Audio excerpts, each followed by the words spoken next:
Selamat pagi Ibu, perkenalkan nama saya Jenny Cherry Berliananda Andini dengan NIM 2536002. Saya dari Prodi S1 Kebidanan semester 1 angkatan pertama. Di sini saya akan menjelaskan anatomi tulang panggul. Tulang panggul sendiri tersusun 4, diantaranya 2 tulang os kae dan 1 tulang os sacrum, 1 tulang os oksigis. Os kae terdiri beberapa tulang utama, baik kanan maupun kiri, yaitu os ilium, os ischium, dan os pubis. Pembahasan kita yang pertama yaitu mengenai bagian-bagian dari os kae, yaitu os ilium. Terdapat tulang yang menebal disebut dengan crispia iliaca dan tulang yang menonjol disebut spina iliaca anterior superior. Ini merupakan penentu arah pada saat kita melakukan injeksi IM. Lalu di bawah spina iliaca anterior superior terdapat tonjolan tulang yang menghubungkan antara panggul mayor dan panggul minor, disebut dengan linea terminalis. Lalu kita masuk ke os ischium. Os ischium adalah tulang yang terdapat di bawah os ilium. Cekungan ini biasanya disebut dengan acetabulum. Merupakan cekungan tulang untuk melekatnya tulang paha. Lalu ini merupakan tulang menebal yang biasanya menopang tubuh kita saat kita sedang duduk, disebut dengan tuberacea-dicum. Lalu di belakang ischium terdapat tonjolan tulang yang biasa disebut dengan spina ischiadica minor, dan di atas cekungan tulang yang lebih memanjang disebut dengan incisura chiadica mayor. Lalu kita masuk ke os pubis atau tulang kelamin. Di tengah ini disebut dengan symphysis os pubis dan bagian atas disebut dengan ramus superior os pubis yang menghubungkan os pubis dengan os ilium. Lalu di bawah ini merupakan ramus inferior os pubis yang menghubungkan os pubis dengan os ischium. Lalu pembahasan kita selanjutnya adalah os sacrum.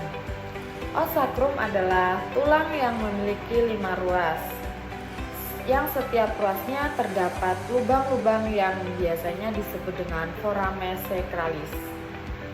Tonjolan tulang di os sacrum disebut dengan poromotorium, yang biasa digunakan pada saat pemeriksaan panggul. Lalu di bawah sakrum terdapat tulang yang berbentuk segitiga kecil, disebut dengan os oksigis. Os oksigis merupakan tulang yang memiliki 3 sampai dengan 5 buah yang menyatu pada saat persalinan. Tulang oksigis akan tertarik ke belakang atau terdorong ke belakang sekitar 1-2 cm yang akan memudahkan jalan keluarnya janin. Baik, pembahasan kita selanjutnya mengenai anatomi tulang tengkorak kepala janin. Seperti yang kita ketahui, kepala janin merupakan bagian terpenting pada saat persalinan karena perbandingan besarnya kepala janin dengan luasnya panggul menentukan kelancaran dari persalinan. Tulang kepala janin tersusun dari beberapa tulang, yaitu tulang wajah dan tulang tengkorak. Pembahasan kita yang pertama yaitu mengenai tulang wajah. Tulang wajah tersusun beberapa tulang. Yang pertama ada tulang hidung yang disebut dengan os narsalis. Tulang pipi disebut dengan os zygomaticum.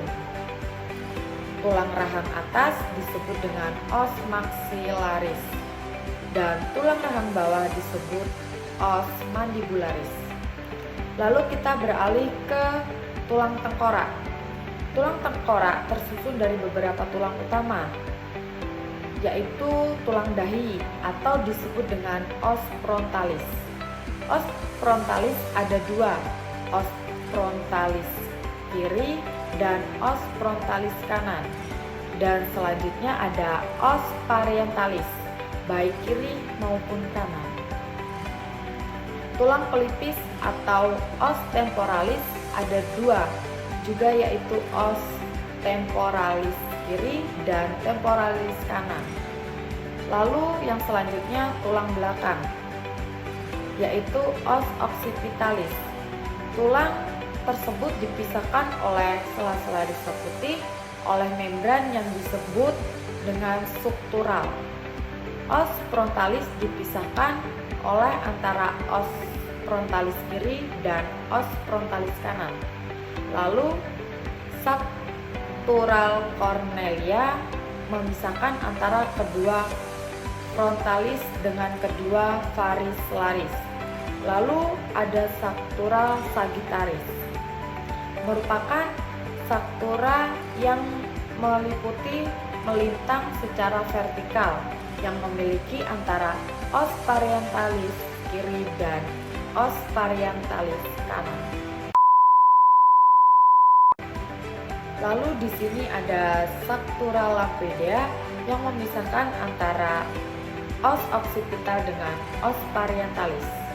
Lalu pertemuan sakura sagittalis coronaria dan frontalis membentuk segi empat yang biasa disebut dengan ubun-ubun besar atau fontanella mayor, dan pertemuan antara os sakura sagittalis dengan struktura lamproidea membentuk segitiga yang disebut dengan fontanelle minor, baik fontanelle mayor maupun minor, mengalami osifikasi pada umur bayi 18 bulan ubun besar dan mengalami osifikasi pada saat 6 bulan sampai 8 bulan di ubun-ubun kecil. Baiklah, itu tadi penjelasan dari saya mengenai anatomi tulang panggul dan anatomi tulang tengkorak kepala janin. Saya meminta maaf jika ada salah penyebutan. Saya ucapkan terima kasih. Selamat pagi, Ibu.